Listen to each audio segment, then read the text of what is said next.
God just tells me the last minute, go to Belize. He says you're going to rescue a couple of girls. We were able to start a church in Cabaya Cocha. It's the first church in that whole area. You dig wells, orphanages, I mean, you name it. Because he's done 989 wells in India. He's 11 away from 1,000 wells. I'm here at NRB and we're with Pastor Bill, the legend. Come on.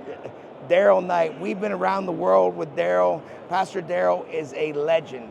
And I tell him all the time, I mean, he is the modern day Reinhard Bonnke. Yeah. And we love him. And so, Pastor Darrell, where have you been? What's been going on? And share whatever's on your heart. Well, I just recently got back from Belize, like I said, a couple weeks ago. Kind of a whirlwind. We have a lot of things going on there. One of them is a pregnancy center. Wow. So the pregnancy center is just killing it there. They're doing an amazing job. Now, pregnancy center there means something completely different than what it means to us here. Sure. It's much more of a women's haven. It's a food bank. It's a place that, these women come that are been battered and horrible things have happened to them. They just need help. Wow. Maybe they're pregnant. Their significant others or husbands. Most people don't get married there. They just call it husband. And a lot of these ladies are extremely abused. Lots of times the husbands or the fathers actually abuse them to the point so they'll lose the babies. And that's very frequent. So our friends have to deal with that, getting medical care for them, hiding them away in a lot of cases. And then, there's just a program too. A lot of them need clothes, they need diapers, they need education. So it's much more than just, have a sonogram and talking about, keeping your baby. Right. And Totally different. Yeah, totally different. And so they're doing an amazing job. You have rescued Spark, TBM, Open Door Church. You guys have rescued so many kids around the world. Have you ever, you know the number? Do you have an idea what it is? I mean, over the years, it's got to be astronomical. I'm terrible with numbers. Troy's good with numbers. Yeah, I'm terrible with numbers, so I really have no idea. Thousands, but Thousands. I really have no idea. So how's it going in Mexico? I know you have a huge work going there in Chiapas, and I know too in Acuna? yeah. Mm-hmm. How's it going there? Things in Chiapas, Acuna, going amazing. The cartel's just revving it up, and especially in Chiapas, it's very, very dangerous. It always has been. They have a very nasty reputation, but it's hard for even our workers, our Mexicans that are there, to move in and out of the children's home and to make those. So the oppression and the issues that are going on there are real, and they're really a huge deal. But the cool thing is, we came up with Redemption Ranch, Mexico, Chiapas, about 3 years ago. So it's probably just 3 years ago. I went there to just look at some property, look at this, and we just got it flowing, and it's going. And now, with what's happening with the new administration, with what Pastor Troy is able to do in Durango and things like that, getting on with governments, or getting together with governments, they're getting aboard. Because all of the Mexican government isn't all corrupt, and they want good things. There's a lot of good people there.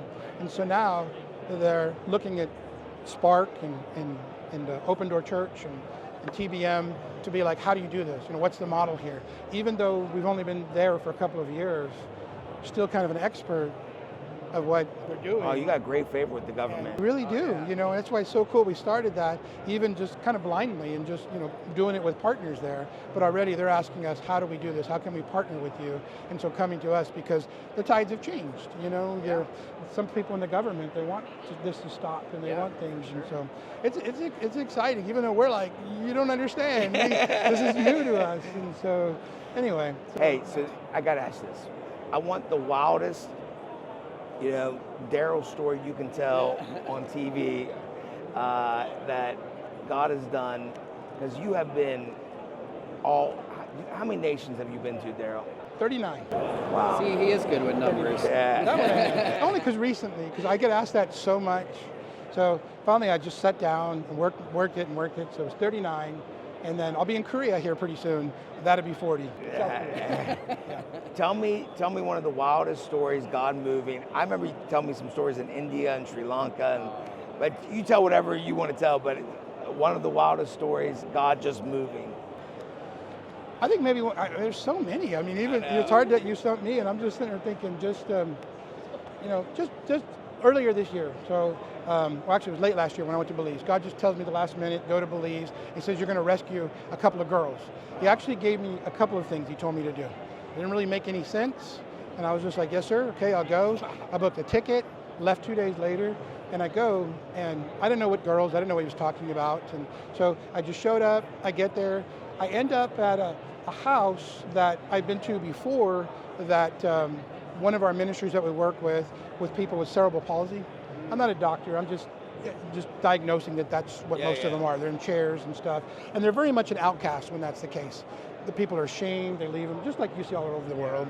You know, they're kind of, so they just kind of keep them. So I have a friend that goes and ministers to them and helps them. And one day I was at a place, and this young man, about 20, was kind of born on the floor, never walked. He just kind of drags his legs. You get kind of an idea. He's a muscular little guy, and some mental issues. And so one day I was there with some friends, and I noticed there was a cage, a dog cage.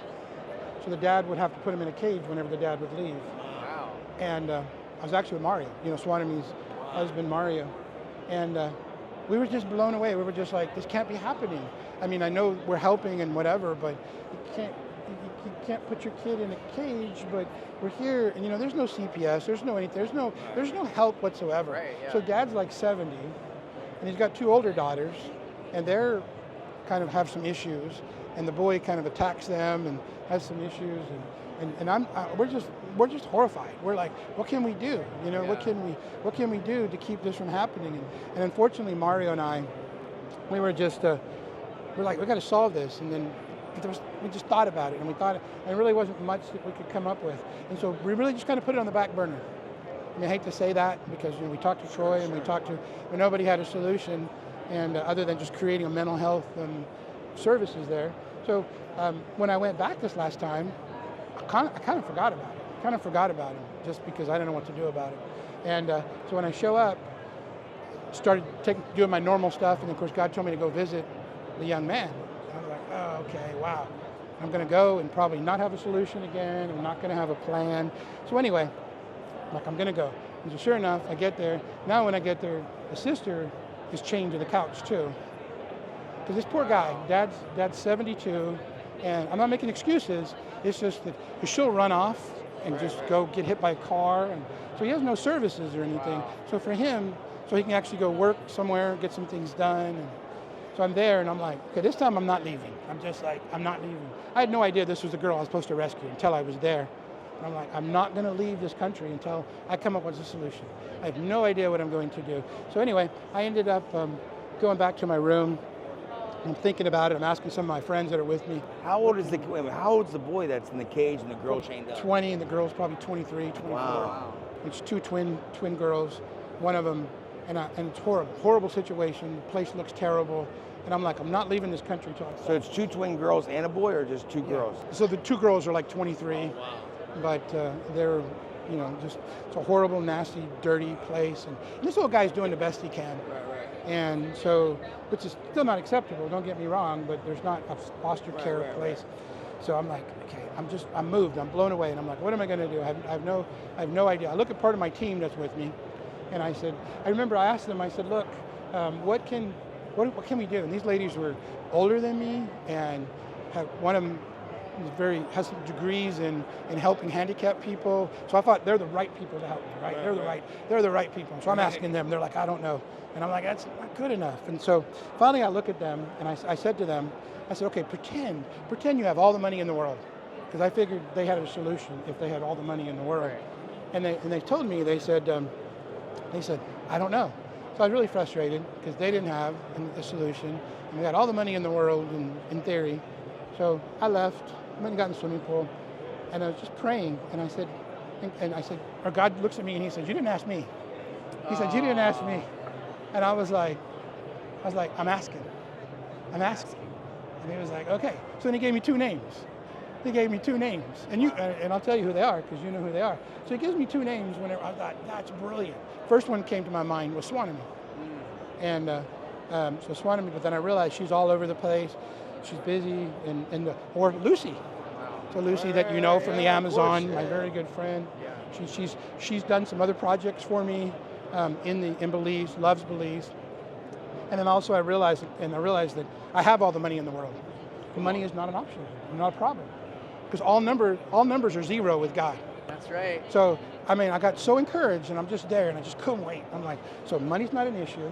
So I call up Lucy right there. Just grab my phone in the pool, call her. I don't know where she's at. One of her daughters lives in Spain, another one lives in Brazil. So she could be in either one of those countries. She could be in Bogota. Call her. I said, Lucy, I said, where are you? She said, well, I'm in Leticia right now. They're in the Amazon. And I said, well, I'm in Belize right now. How fast can you get here? I didn't tell her anything. She said, I can leave tomorrow. I said, okay. So I said, look, I'm going to, in a few minutes, I'm going to send you 3 tickets, one to get from Leticia to Bogota, Bogota to Cancun, Cancun to Belize. I'm going to send those to you. I'm going to have somebody drop $5,000 into your account. Come on. And then when you arrive at the airport, there'll be a lady waiting for you to pick you up in a car. Here's her name. And she'll explain to you everything that I need. And she's like, okay. So. I love that. Me too. I was like, that was cool. But it was just the encouragement that God gave me. Lucy comes in. She's there for a couple of weeks. Changed everything. She came in. Besides, got everything cleaned up, got things fixed, put proper locks on doors and stuff, as opposed to, because it's not like, she just needed him not to be able to run away. And got church involved. Got many other people. Hired somebody to come in and clean 3 times a week. Wow. Get new clothes, get rid of a lot of this. Had medical come in. We have a kind of a traveling doctor that comes. Yeah. And so when I was there just a couple of weeks ago, the change is so different. Wow. That was encouraging. And I love what you said when God said to you, well, you never asked. That's exactly what he said. Well, I'm asking. I know. That's exactly, I thought, you thought, I can't believe that. But that's what he just said. He said, you haven't asked. And I thought, wow. Spark does so much. Tell people Spark's website so they can, if they want to get a hold of Spark. SparkWorldwide.org. You dig wells, orphanages, you name it. Because he's done 989 wells in India. He's 11 away from 1,000 wells. Yes. Dude, I've seen those wells. Yes. Yeah, we've been a part. We got our names on some of those wells, and your church has been a part of that 989. So 11 from 1,000 water wells. And that's so cool and personal to me, because years ago, whenever God had me do that first one, I was just like one of those people on your trips. Yeah. And God's like, where's the water? Or where are they getting their water? I'm like, I have no idea. I got my water bottle right here. It is very hot, but then he kind of had to coach me, like, where's the water? So I'm like, okay, I get up and somebody goes and shows me, and we walk a couple of miles, and of course it's a big dirty pit with cattle standing in it and little kids waiting to get there, and I was just horrified. So I was moved to dig a water well, to dig one, which took me 2 years to do. I wasn't with Spark in 2 years, because I literally thought he meant that I needed to learn how to take a shovel, come back, do that, and then, but instead we outsourced it, but I learned a lot, but I thought it was going to be one and done. I would have never imagined we would be 11 away from 1,000. You know what, I don't know, I feel like this prophetic word is bubbling in me. I think the next 1,000 after this is going to happen so fast. It's going to blow your mind. I accept that. I accept that. Somebody reminded me the other day, he said, Darrell, do you remember when you were like at 50, and you were like 50 was an impossible, to hit 50? Because at one point we were trucking at about 6 or 7 a year. Right. That was a big deal. Right. A lot of my own strength, a lot of whatever. We hit 50, just in 1 year. I was like, I can't imagine that. I can't see past that. But I agree with what you're saying. And this year, I believe we're going to start our own water company in Uganda. Come on. And I believe, and seems like that's made sense, because people have always asked me for that. And but we just haven't been ready. We haven't been ready, because that's a big task. But now I already have the pitch deck. I have it all together. I have all the programs. I have everything. I have people in place. And that's going to be a huge responsibility. But that's just in Uganda. You, Darrell, you're incredible. I've been around the world with you, and we talk about you all the time. We love you so much, and you are a hero of the faith.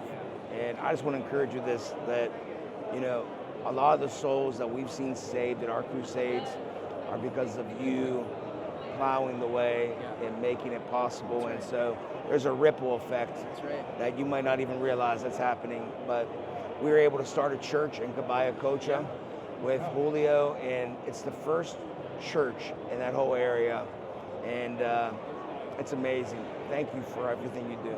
Thank you. Well, thank you guys for what you do. You guys are making such a huge difference. Thank you for being good friends. partnering with you guys, but you guys are killing it too. So thank you for allowing me to speak today. So I love you, brother.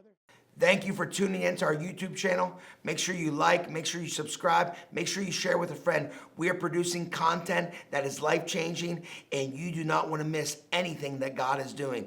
I believe as you're watching this channel, you're going to experience miracles, signs, and wonders.